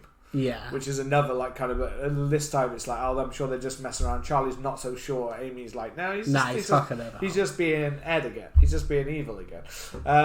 But yeah, and you do kind of feel a little bit, and you feel more as it goes on later with him. And then, because all that's... Is that... I mean, that's shortly after that, it might even be the next scene, is where Ed goes to Peter Vincent. And then attacks him. And because he'd already been to his apartment with Amy earlier to persuade him to help Charlie, because obviously Peter Vincent had already kind of... Well, we get we just skipped it completely. We skipped the whole going into his house, which is great. Because they went with Charlie thought they were coming to help him when actually they were coming to be like, you need to come. We need to show you that this isn't real. So here you go. He's got holy water and he's like, drink it and whatever. And Peter Vincent's like, it's not actually holy. Which is great. Persuade the child. Because before he's like, you know, he's on the phone and he's like, well, actually, you know, I'm a born again Christian, so I'm not going to be touching crosses or drinking holy water. Yeah. And it just shows that, like, Jerry knows that these people think he's nuts and they're just doing it to humour him. Yeah. And you would if let's say you're telling me that your neighbour's like a fucking vampire, and then like Charlotte's like, all right, we need to get Seb back, and I call your neighbour and he's like, actually, Rob, like, I'm a born again Christian, so it's a bit it's a bit tacky and it's a bit tasteless for me to touch a cross or to do anything with holy water. And I'm like, yeah, obviously you're not a vampire; they don't exist. Like, that's fine, don't worry about it. I'm not gonna be like, oh, he's a vampire. So it's so good that whole scene, and Peter Vincent has his like Van Helsing hat on. He's acting, you know, and the whole point, the whole build up is it really holy water? Is it not? You know, Jerry's like unsure. They tell him he isn't. And then as they go out, Peter Vincent's like, I'm going to check my little fucking mirror. clocks there's no reflection. And yeah, you're like, that's such a cool, such a cool scene. Such a cool scene. Yeah. Although now I can't think about the fact that I'm just like, if I think that someone's a vampire, I feel like all of this will happen far too late. I'm already like chiseling my way into someone's chest. I'm already like killing someone next door, being like, he's a vampire. It's and like, then they're dragging you away, like, you murdered him. I was like, no, I stopped a vampire. I saved him. And I saved you all. And then you'd message me. You wouldn't be like, oh, I think this guy's a vampire. You'd message me like, I killed a vampire. I'd be like, oh no. Send you a selfie next to his dead body, like, I killed him. I killed him. And I'm just like, Seb, what have you done? Then yeah, I was going to say, at that point, when you tried to tell me he's not a vampire, I'm like, well then you must be a vampire. You just turn up at mine. I will get my steak out. I'll be with you in 20 minutes. Special delivery from Miller and Carter. I've got a steak for you. Just murdered live on the podcast. Don't forget to subscribe. Don't forget to review.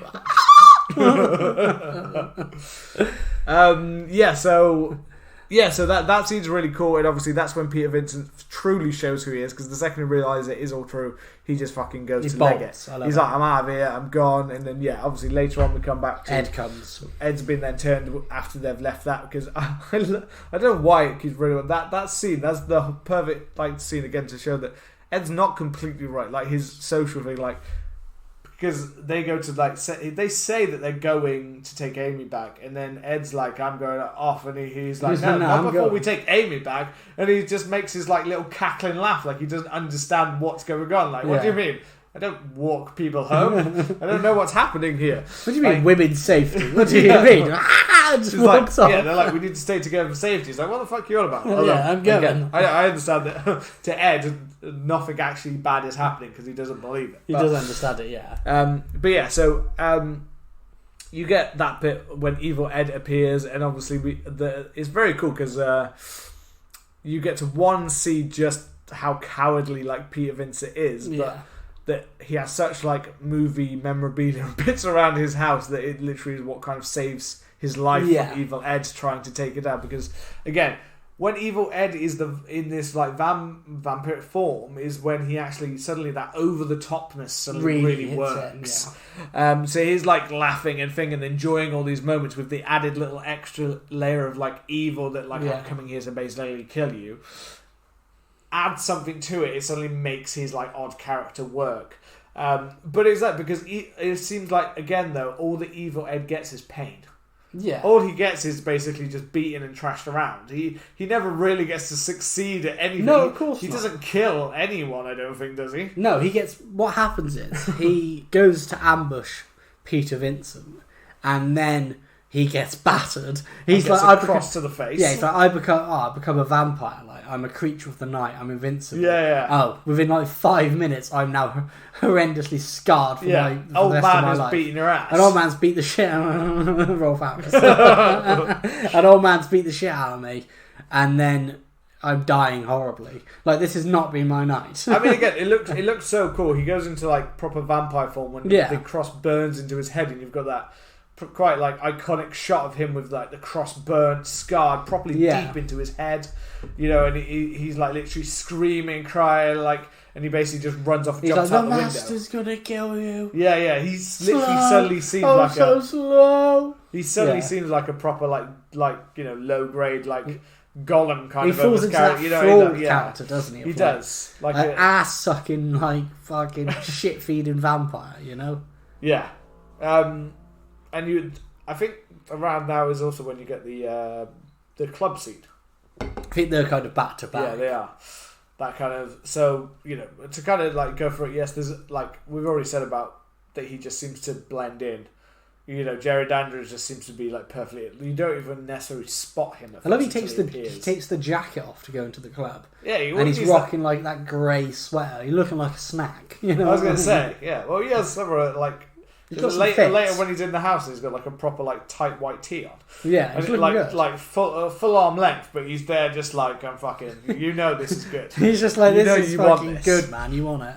But yeah, no, the proper sexual charged scene of him and Amy and kind of in dancing and her kind of getting pulled in by the allure of him. The second she actually sees him, you see her eyes light up. So again, it kind of plays with that idea that he's got a pheromone or something that's kind of giving it. It's not just pure that it's just like, I mean, but at the same time, I'd also just believe it. She's just like, well, Charlie, look at Charlie, and then look at this. Yeah, look at this man. Right, and he seems to be interested in me. So, you know, you can tell why a woman, like, if you were in the club and you and Anna were in the club, and then suddenly Jerry Dandridge walks in, I don't blame her. It's like, you can bang him. I'd be trying to bang him first. Back off, bitch. He's mine. Like he's just seductive. Punch her straight in the face. He's mine. Yeah.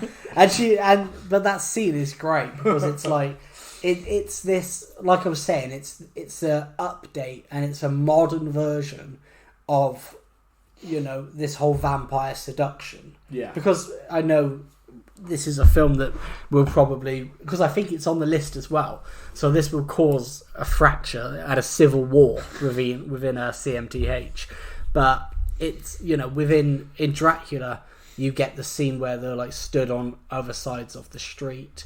And you always get a kind of seduction thing, you know, scene within these vampire films. However, this is taking it into something that at the time was contemporary and was modern. You know, we're in the club, you know, to quote 50 Cent, and we're, you know, it's that whole thing of like. Yeah, it's bringing it up to more date. Of the dance or the whole dirty dance. The dirty dancing, that kind of playing with that is quite it's played quite nicely. It plays out, you know, it felt like it played out for like quite a while, but it felt like they're really like playing with each other, and she's kind of like moving around him, and I can't actually remember what's Charlie doing at this. Charlie's point? On the phone to the police.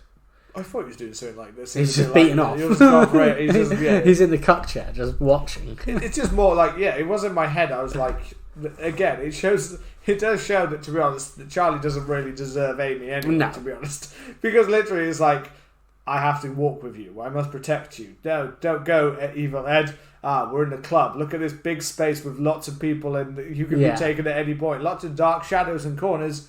Right, I'm going to go take my phone call. Yeah, I'm going to go first. Right. It's like, fuck you. I care about evil Ed being detective. I've walked you into the club. And you'll be fine. You know, it's literally like, you know, it literally feels like there's loads of people here. There's no chat. I guess that's his thinking. Nothing bad ever happens in a club, does it? None of that ever happens. It's not like this is kind of dark, flashing lights so it could go down quickly. You know what I mean? Nothing bad's ever Everyone's welcome to come in. Exactly, yeah. It's not like you're going to be taken off by some gorgeous hunk of a vampire. Yeah, but that scene is great because it is quite drawn out, and you have the whole like it's that classic thing of she is the reincarnation of his long lost love.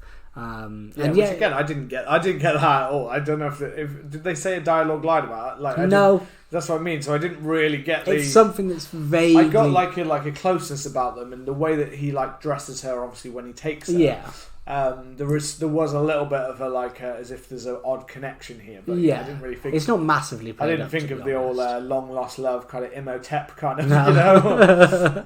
It's not massively played up. All we see is like a picture, and there might be a line or two of dialogue, but it's, to be honest, it's not. It makes sense for why she looks so different when she's changed. Like so it's like as if like she's almost been like both changed but also like possessed by something else. Yeah, because she just. Her form changes so much when she becomes a vampire. I was a bit like, I was even trying to be like, are you the same actress or have they changed you? Like, I wasn't sure if it was the same actress at the time. I was like, I can see you under there. Yeah, because that's also a scene where Jerry just bodies two people in the club.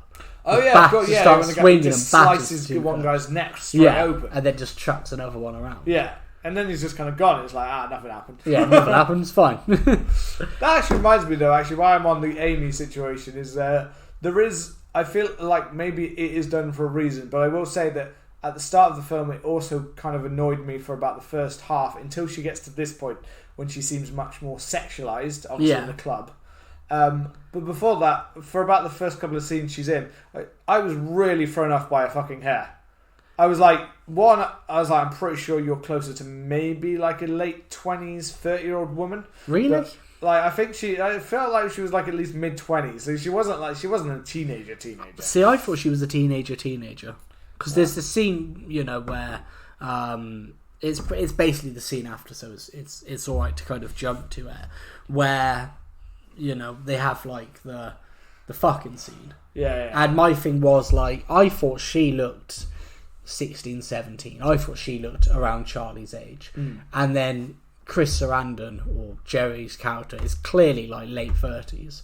And, you know, they're being like a real romantic kind of thing, like they're lying on the sheets. But all I was thinking was like, this is a scene that's aged kind of bad, you know? Like seeing like a nearly 40-year-old dude romancing like a 16-year-old, 17-year-old is one of those things where now you're like... Yeah, so she would have been 26 years old when she filmed this. How old would she have... She's supposed to be at school. Yeah. So obviously she would have been legal. I'm not suggesting... I'm not saying she was 18, but yeah, as I said, like I felt like she looked like she was close to 30 because of the scene she does later.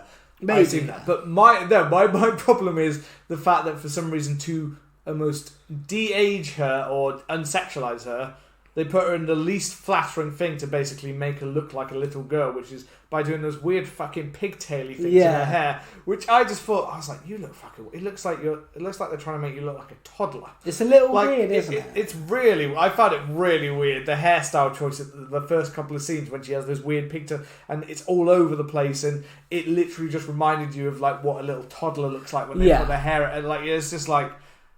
I feel like they're trying to like make you look so like innocent. I think that's it. You know what I mean? They're trying to really almost make you asexual. Yeah. But it doesn't completely because they also have her with a like bra out like within the first couple of minutes. But but there's something about this almost make her seem so innocent. I feel like that was their way. How do we make you look innocent? We'll make you look like a baby, or by doing little pigtails in your hair. Which I was like, who the hell ever dressed like, you know? I don't know anyone who would have dressed like. And that doesn't look to me like it was even a style. It looks like it was just an odd choice by them. The most innocent thing. So when she has that in the first few scenes, and then she actually finally has them out, and she just has normal hair, which doesn't change her hair almost at all. It just she hasn't got weird freaking bows in her hair. It just makes it look a bit more. And normal. Then she starts seeing more sense. So I kind of get the progression, but I did get quite distracted. But I was like, there's something weirdly just off-putting about a woman who seems like a teenager or a grown woman who for some reason has weird baby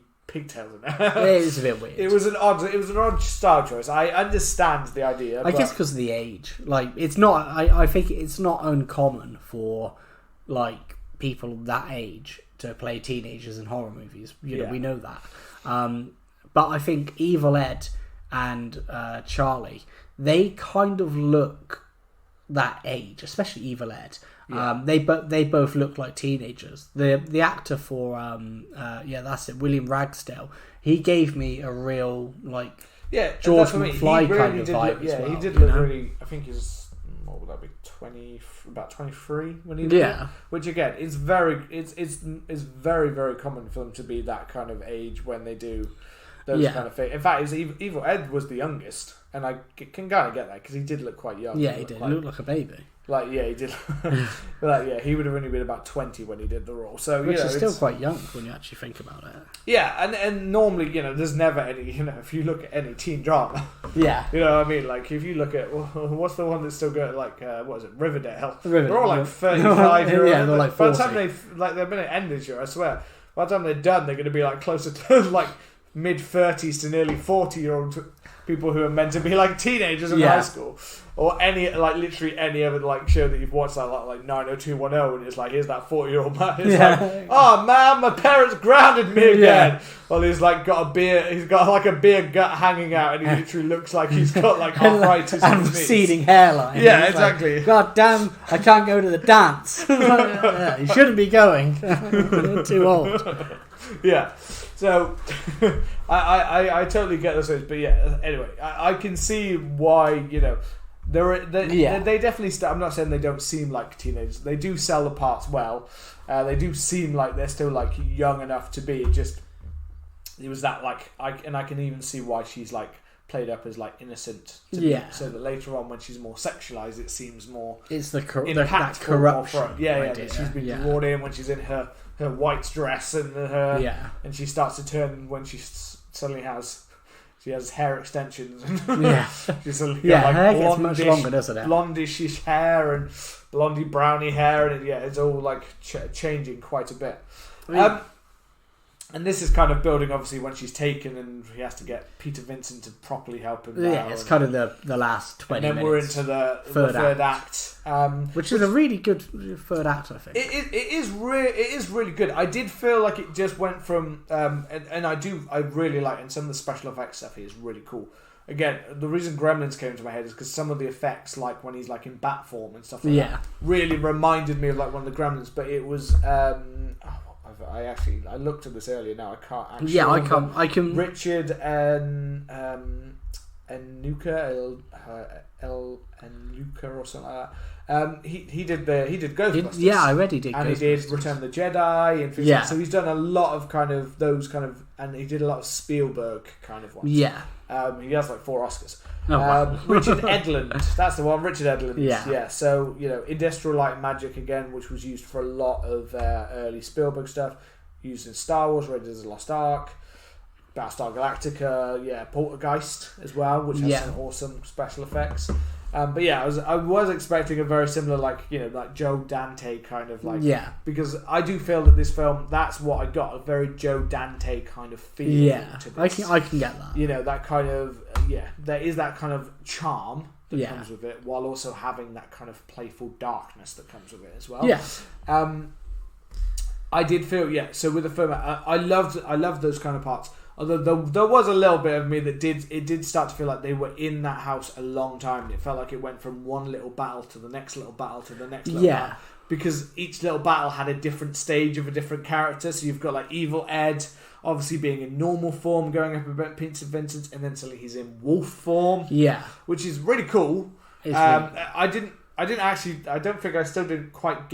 realise that was even an option for the film. I was like, oh, where's that come from? Yeah, where's the wolf? I guess they can't they? Because in Dracula, he has dominion over bats and stuff like that, and even in Dracula, he goes into a wolf. He fucks as like a werewolf as well, which is banging scene. But we'll touch on that when we get to it. But I mean that like. I get what you mean, but I quite like the ending. I like the idea that once they get into the house, it's very much like Endgame. It's very much that this is where things are ending. We're not going to have another scene outside of the house. So, for instance, we get the scene where he tries to use the cross on Jerry, and he's like, we have to have faith for that to work. Yeah. Although it's weird because the cross worked on Evil Ed. Yeah. But it didn't work on Jerry, so I don't know whether that it's... Is it because it's Charlie, though? Wasn't it Charlie with the cross at that point? Maybe it was Charlie. I think it was Charlie, and Peter Vincent didn't have it at that Maybe I was Peter confusing. Vincent was... Well, he bolts. Yeah, he bolts, but that's why he's off against Evil Ed, while Charlie's trying to get... And I think that's why. I think maybe Charlie doesn't have the faith. Yeah, maybe my brain didn't Maybe. work. I might be wrong about that, but I felt like that was... But yeah. But again... That's when he's in that, like I said before, that tight white tee who's coming down the stairs, like he's doing like slow steps down the stairs. Yeah, real sexy like. Like he's doing that proper like gyrating those hips. Yeah. So he's not, but in your mind. In your mind, he is. In your mind, you're like being off watching. The Evil Ed's death is, it strikes me as I feel like it's so tragic. Because Evil Ed just fails at whatever he does. Yeah, it is constant fail. He can't beat Peter Vincent. He's like chasing him through the holes, and then becomes, and even when he's into a wolf form, he should be able to overpower him. And Peter Vincent managed to get the undertow on him, and literally impales him with a frickin'. And then we see him crawling off as a wolf with. He's impaled. Yeah, and then we see half a really cool animatronic where they've got the wolf body moving with it in the meat, and you've got the screaming and because they don't actually show the transformation into it. No, it's so you don't even actually know it's definitely Evil Ed until he starts to kind of turn back, which I think adds a little bit of extra tragicness to it. That you're like, he's killed this wolf that was in the house, whatever. Yeah, you get an idea that maybe it is Ed, but it's not actually like confirmed. So you're like. But the first time I watched it, I was just like, oh, thank God that guy's dead. Yeah. But then the second time I watched it, watching his pain, the suffering, because they long it out. They fucking long it out. And I love that each stage, you see him morph back. So you see him as like half wolf, and it looks awesome. And it made me think, oh, imagine if Tom Holland did like a werewolf film. Yeah. You know, like if he did a Howling film. Well, it makes you, because what was it? It said it took like 18 hours for that makeup to do. But you think about that, 18 hours for like that, for a 20-year-old kid who has to sit in the makeup for 18 hours. When you think about that, literally your entire day. That's like torture. Yeah. Being stuck in one thing, having prosthetics added, just to do the scene where they're then going to like slowly remove it piece by piece. That's like 18 hours to do it, and that's not even before they've shot it. Yeah. So then you've got to actually shoot it, however many hours that takes. Like that, like I do feel like then take it off. When people say these things about how long it takes, you never really put it into context of to like, yeah, that's to do that. Remember, that's to get them ready to film, and then they're gonna film it. Then they had to like take part by part apart to do this slow like transformation back into Evil Ed. So they had to then remove the parts from him. Fuck knows how long he was fucking awake for. But like, that's it. Like putting it into perspective. He was probably in pain for real. Yeah, he was actually dying. Like when you actually put it into perspective, like that would be basically all of your day. That would be you. If you think of what you do in a day, you wake up, you go to work for fucking 8 hours, you come back, and then you fucking live your life. 18 hours sat there, stood there, just having things put on you. Yeah. And then being like, all right, now go and film for 5 hours, 6 hours, and then come back and take it off. You'd be up for at least a day. You can tell why certain actors, when they like take on a certain role and they're like, it's going to be a prosthetic. You can tell why certain actors are literally like, or they do it the first time and then by the second film they're like, I'm not doing it. I'm not doing it unless you find a way to like half the time of that. Yeah. I think I've seen it on several ones. Like I think Jim Carrey said for The Grinch, he literally had to have like, he had to have people like from the CIA teach him how to basically be tortured. Yeah. Like what you need to do, like the things you do, like breathing, smoking, having to repeat a song in your head, like things that people who are being tortured have to do for him to be able to make it through like the 15 hours or whatever, 12 to 15 hours it took to put the Grinch makeup on for them to then film. He had to do all those things, or another one was, I think was like for like a sequel was like Jennifer Lawrence did Mystique in the first one, and I think it took her like 12 hours, and she was like, I'm not doing it again unless basically you make me a suit that I can basically zip back out of. Yeah. Because I'm not fucking doing that again, because that was fucking torture. And I was like, I can play it, because like even just the idea of the molds and stuff, like basically like here's the clay. Yeah, and just get your fucking face on it. We're gonna hold this in place for about 12 minutes. How do I breathe? You don't. It's like basically hold your breath because you're fucking doing it. Like, and then you can know why like Arnie and Batman and Robin, like why he had to do like all of that stuff. It's like, why was he one of the highest paid actors for like one film? It's like, because he had to sit there and fucking have acid poured in his mouth. I mean, so two things that I read. One of them was that for Evil Ed's death, they wanted to fill his mouth with something that was supposed to like drip out like saliva. Yeah. And then they filled his mouth with this stuff. And then he was like, oh, it tastes really weird. And then they realised that they put glue in there. And it started to shut his mouth. And then Chris Sarandon, for one of the end shots, was in makeup for like 14, 15 hours. Yeah. Finished, and then they were like, oh, actually, we're not going to shoot it today. And he was like, oh, okay. And apparently he did stage as well. And you can tell because he's a really good actor. Yeah.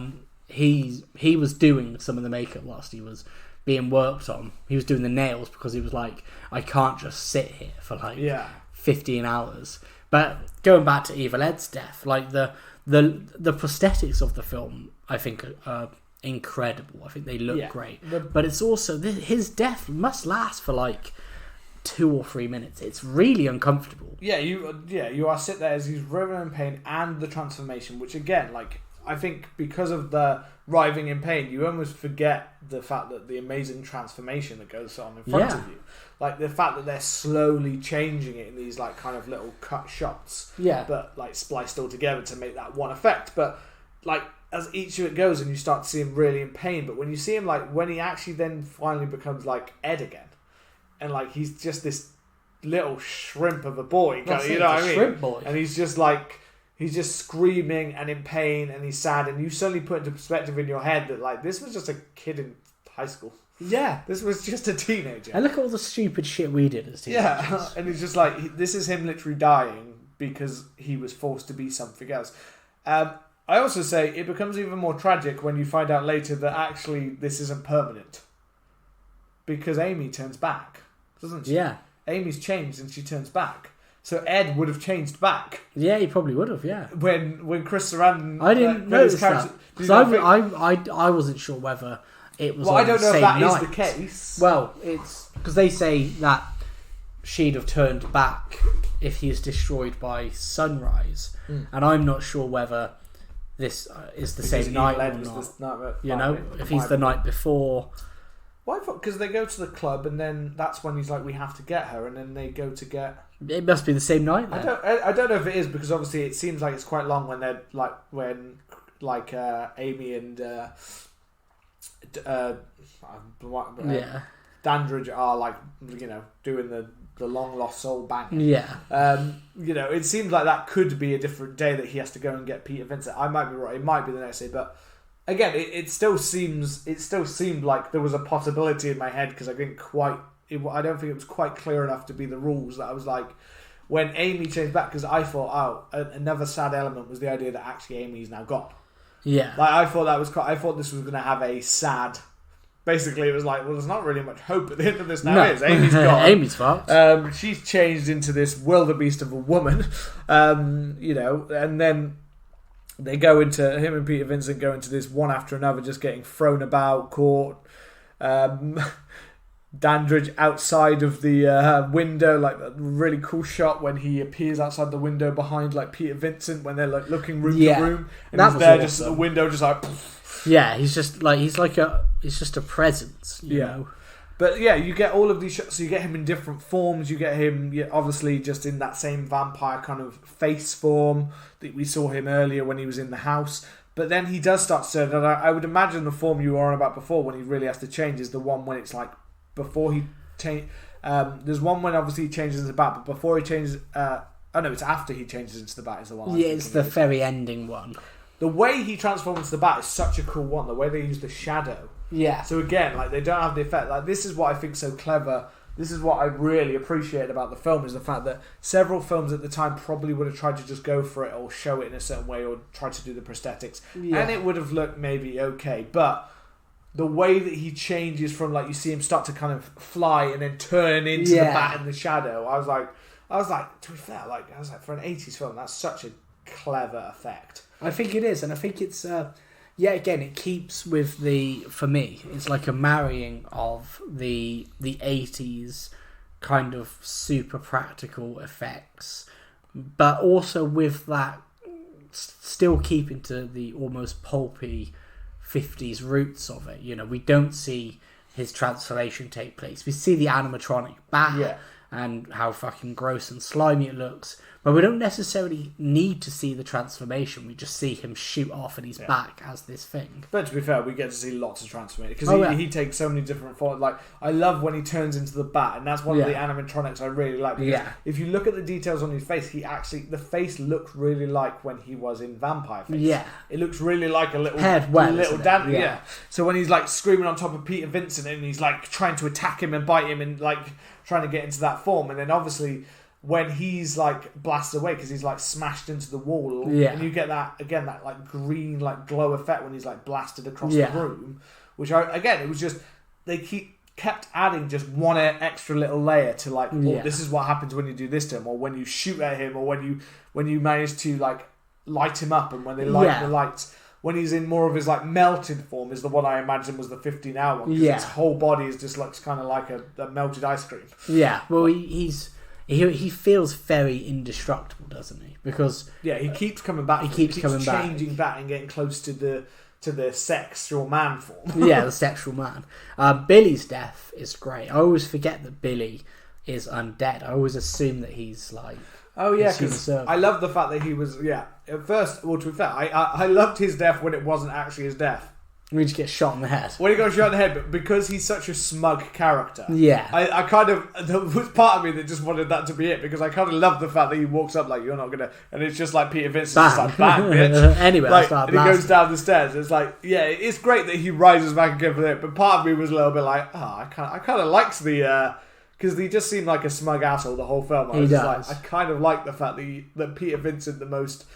the most cowardly of characters in this film, the most useless, is just like fucking Tarantino gunshot to the head kind of on his ass. You know what I mean? It's so good. But I always forget that he comes back. I actually can't remember his actual death. So he comes back, and it's a bit of a shock because you don't expect it. Yeah, I remember seeing him get up at the bottom of the stairs. Really cool shot when you're going down and you're looking at Pizza Vincent and Charlie at the top of the stairs. And I think this is around the same time when I said about that shot about Peter Vincent. Jerry Dandridge appearing behind them. Yeah, it's around there. Because he appears behind as you see him getting back up at the bottom. But yeah, I don't remember what actually happens, how he dies. So they shoot him in the head, and you're like, okay, he's dead. Because obviously he's been about during the day, so he's not going to be able to do that. Yeah. And then he comes back, and they keep shooting him. And then I'm sure it's Peter Vincent, then stakes him through the heart, and then he starts to slowly melt, and you see green dripping off of him. It melts down to a skeleton. It's really it's like a bit of broken wood sideboard that just gets forced into his chest. Yeah, I remember that. Yeah, oh yeah, that is cool. Yeah, cool. And then he turns into sand as well comes out of him, which is interesting. Yeah. He starts with this green slime and he starts shaking, and then eventually he's a skeleton, and then it's just and then he falls down and his skull slides over. Yeah, it's real hammy. That's right. Yeah. And that was just it. Yeah, I loved all of these little effects in, and I liked each of the effects. It was, as I said before, it was just, to me, sometimes it feels like they just go on and on and on and on, and there was a little point where I started to feel, even I'm still enjoying each of the parts, and I'm still thinking, this is fun, I was thinking, I feel like we've been in this same location of just going to different rooms and basically getting attacked in different ways and changing in different forms, and it felt like, how many different effects can we throw at the wall here to kind of fit all in? This is all of the forms of Jerry Dandridge, this is all of the forms of things. And it's just one of those. It started to feel a little bit long to me in the two. So I was quite happy when it felt like it was finally getting to the final, when they were pulling down all of the black. Yeah. And they were getting him, But again, even then, it's like we've pulled that down. I was like, okay, so they're going to get him with the flames, and then it's like, no, I'm still coming. And then that again, that's before he changes into the bat. And he still does four outfit changes. Yeah, he's before he gets to the final, I'm coming at you, blast you against the wall, and finally it's screaming and green burning against the wall and all that kind of. And then even then, it still seems like he's going to come back again. It's like, fucking hell. Yeah, that's what I love. I like that I like the unstoppable. I like the fact that he is a hard to kill. You've got the whole. You think even once when you think he's gone, and then it's like we've got his tomb, his coffin. Yeah. And we can't let him get back into it though, otherwise he's protected from all the sunlight, and they're trying to fight him off against it. And then Amy's there trying to fucking blitzing Charlie around the room. Yeah. Fucking him up. And again, and so that obviously when Jerry Dandridge is, burnt and gone, that is when I thought, I was like, oh, well, Amy's gone then, because even I thought that this was permanent. Yeah, I didn't really think it was coming. So I thought she was about to burn to dust or break down or something like that. So even though it didn't seem like that kind of horror film, it felt like there was going to be some kind of happy kind of, because they hadn't killed Peter Vincent, so it felt like there was going to be some kind of happy ending there. Yeah, Peter Vincent's one of those characters you never really know if he's staying or going. You don't know if he's going to die. You felt like as it got into the final act, you started to feel like he's such a cowardly character that I feel like he's not going to. And yet at the same time, you're like, but he is the kind of character that certain ones would be like, he's now expendable. He needs to die to kind of let Charlie finally do it all by, that kind of thing. Yeah, he needs to. And it's passing off the torch almost. It does, and it plays out like that in certain ones, but luckily, at no point does Peter Vincent come across as a mentor of any kind. No, of course. If anything, Charlie's the one more getter. And who's the fact switched he's on. brought him is purely just because you got tools, bitch. Yeah. So yeah, no, that was all really cool. But yeah, with Peter Vincent and that. But yeah, I thought that was, and that's why I thought added a bit of extra. I was like, oh, he's dead, and now she's coming back, and that kind of made me feel the second time a little bit more like I was like, well, Evil Ed, I feel like there's a possibility. I don't know if that's how it works, but I was like, there's a possibility that this might not be him. So I was like, that adds another sad layer to Evil Ed's of like, again, tossed about, moved around, and then he becomes like, now you're expendable, and now when you could have been brought back from your form, and now it's like, oh no, that's not happening. Imagine how awkward that would have been, though. Yeah. I tried to kill you. I tried to kill you, Peter. You're fine. You're fine, mate. Don't worry about it. That's where Peter Vincent just like blows his head off. It's like, I'm alive again. Thank you. You're not. you fought. Or he did come back to life, and there's a cut scene in the back. Well, you just see Peter Vincent just like slicing his throat with one of those crosses. Yeah, just brutally. But that's it. Like, we get obviously Jerry Dandridge is dead, and then the next night we get Fright Night's back on. Peter Vincent is like, which was I swear, it does seem like it's literally meant to be like the next night, and I was like, fucking hell, Peter Vincent got his show, but he said he was cancelled, he was fired. I was like, fucking hell, that went fast. I don't know if it was meant to be I don't know if it's night, meant to be, but or if it's meant to be like somehow, later. But because he's got his show back, that implies to you like as if like in my head like, oh, suddenly it became news, or like people know about it, and that's why they've decided to do a flip on the vampire thing. You know what I mean? But as if it's come back into popularity. Yeah. Because that's the only reason he'd get his show back. So I was like, why have you got your show back? Did you tell people about Jerry Dandridge? Do they know about it? I don't think they did. Is it because he slaughtered those people in the club? And they're like a vampire in the club. Vampire in the Club. Vampire in the Club. That's the new film. We should start producing it. Copyright. Yeah, copyright. Already got it in. I don't know, but I mean, I like that he's like, I'm going back to Fright Night, but I'm letting the ego lie a bit, and I'm putting on a film that I'm not in.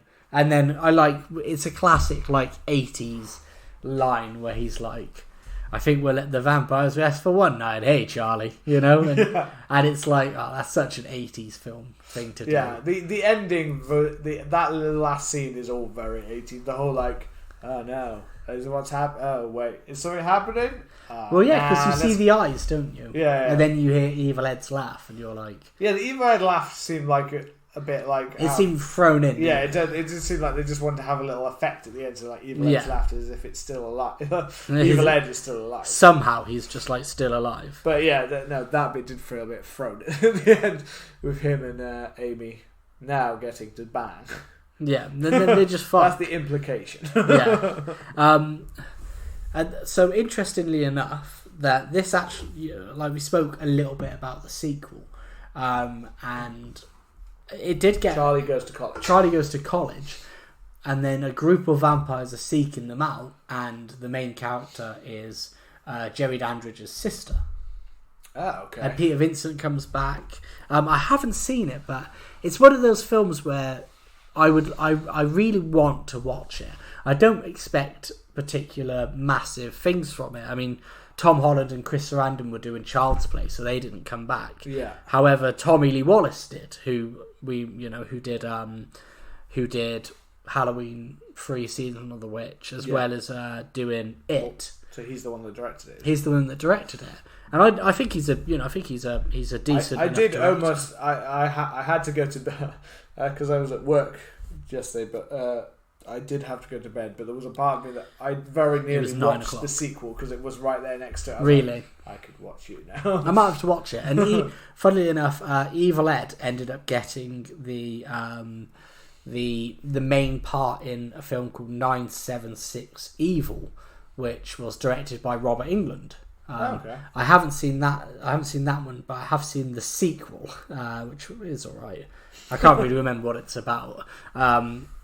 So it was well enough to do a sequel, but I don't know whether it was intended to have a sequel, because like you said, that ending is kind of very like, if they'd have implied Jerry Dandridge was still alive. Yeah, I think. Whereas Evil Ed, I think it's just one of those like it was made on like a $7 million budget, wasn't it? Yeah, around that, and it made about 27. So at that point in time, that's a good triple. That's a good we'll make us. Oh, that made us money. We'll make a sequel kind of thing. But then I don't think it doesn't sound like, because like Tom Holland said it, the producers were all at Perfect.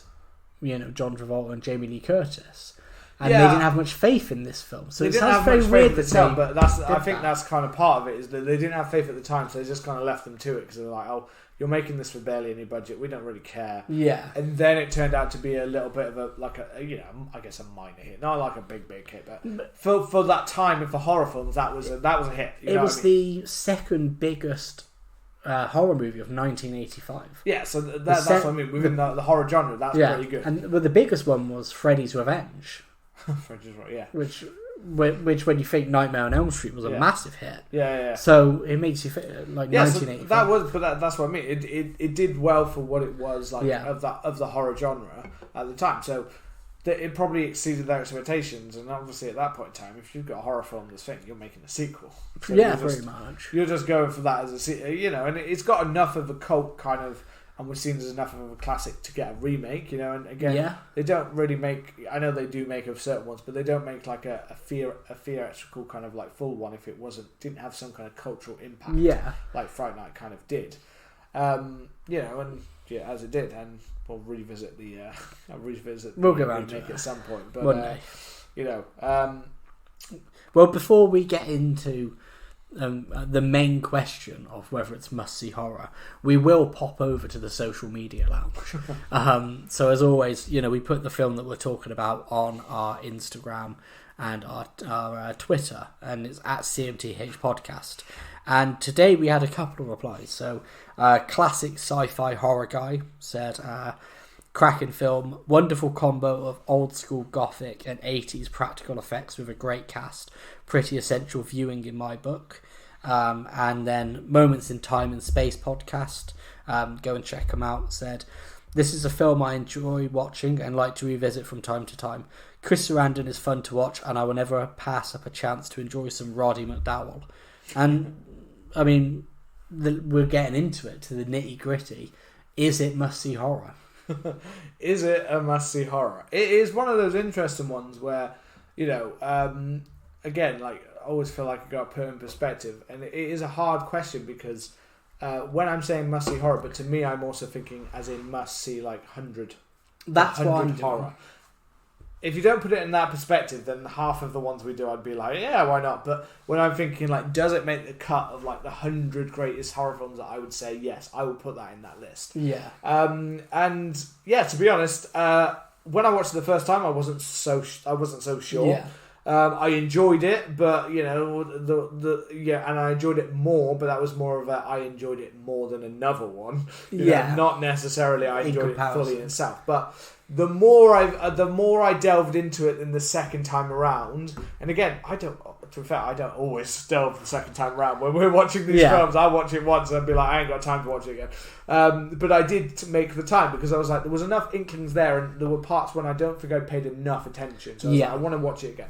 And also we had like a 2-week gap from when we planned to originally do this one. So I definitely, I think I would say yes. I think it would. I'm not saying it would be high up, but it would squeak into my top 100.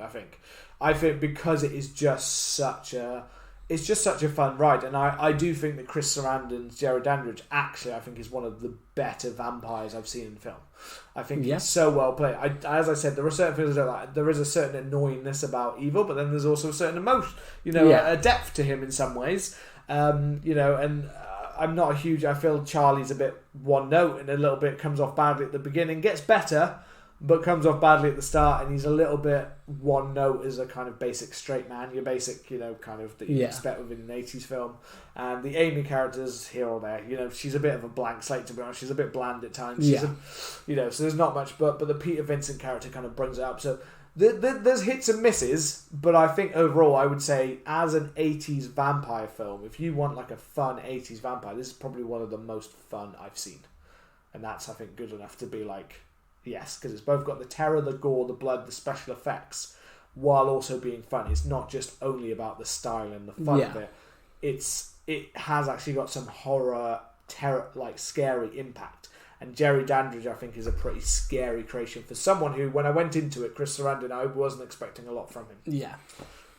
Go over to you. I mean, I said at the start. I said at the start. I think it is a favourite of mine. in terms of must-see horror, I think it definitely is. I would put it within the top 100. It's a difficult one to say where it would lie, because whilst it is a favourite of mine, and in terms of films that I love, I would put it quite highly. However, I know that when we've done it, we've spoke about doing a top 10. I don't think I could see it in the top 10, but I think it's such a fun film. It's cheesy and campy without being too much. Like you said, I think Chris Sarandon and Jerry Dandridge is probably one of the best vampires I've seen in cinema. I think in terms of characters, whilst I wouldn't say that he is quite Dracula level, because that's the dog's bollocks, you know what I mean? That's the Don Corleone. He's definitely he's in the upper echelon, and you know, he's one of the great vampires. I think he's so well done. I think of the 80s vampire films I've seen, I think Fright Night's probably the best one. It marries this kind of pulpy, hammy 50s kind of throwback monster movie, but in a contemporary for the 80s kind of vibe and style and cinema. And then I think the practical effects are great. I don't think it's a film that overly relies on its practical effects though. But I think when it comes to it, I don't think it pulls any punches. The pacing, I always think, is an interesting one. I think it gets into it very quickly. And sometimes I'm not sure whether I like that or whether I think it works in the film's favour. I know a lot of 80s films did get to the point quite quick, but I'm kind of never sure whether I think it's paced too well. That would be the one kind of thing that I'm not massive on the film, is I'm never sure if I'm a big fan of the pacing or not. But overall, I think it is a must-see horror. I think if people haven't seen it and they're in the mood for something fun, it's not terrifying, but it does have some good elements of horror and some good scares in it. And if they just want a fun 80s vampire film, I don't think you can go wrong with Fright Night. Yeah. It is that perfect blend of like the thriller, like you said earlier, like a Rear Window, it has those little elements of fun there, while also just having the plain fun and that chaotic energy, like I said, of like Gremlins or Poltergeist or something like that. You know, it has that kind of fun about it that kind of draws you in that kind of way. Like if you had somebody who was like 12, 13, 14, 15, you know, you could be like, you can watch it. It's not whilst it has great practical effects, and there are like Evil Ed's death is quite like tragic and quite like uncomfortable to watch. It's not a film that's extremely gory, and you'd be like, actually, I don't think a kid should watch it would this, make you know? It's definitely within the level of like a fun teen horror kind of like, definitely like a good, like maybe a slight introduction to kind of horror, because it has enough of a kind of a playfulness about it that you feel like, while also having horror elements, that you feel like people could be like, it blends like a good teen comedy with the horror part. You know what I mean? While still, as you said earlier, keeping it a bit grounded. And basically to summarise what you said, you basically said that Jerry Dandridge makes the Lost Boys look like little bitches. Yeah, he does. He fucks. Jerry Dandridge fucked all their mums. You know what I mean? He just piped. Well, there you go. That's 2 votes for the must-see horror for Fright Night. Yeah. Fright Night, it's alright. It's so easy. You can just scat it, you know. But yeah, as always, if you've enjoyed the show, remember to hit that subscribe button and please leave us a lovely review. We are approaching our 100th episode, and we are trying to cook up a little something special. But if you have any films that you'd like us to cover, or any questions for us, then come and let us know either on TikTok, Instagram, or Twitter at CMTH Podcast. Or you can even email us if you feel like going old school, cmthpodcast@hotmail.com. And we will see you in a week. Take care, bye-bye, and don't let any strangers into your house, apart from Jerry Dandridge, because he's sexy as fuck. You want to pipe him. Bye-bye.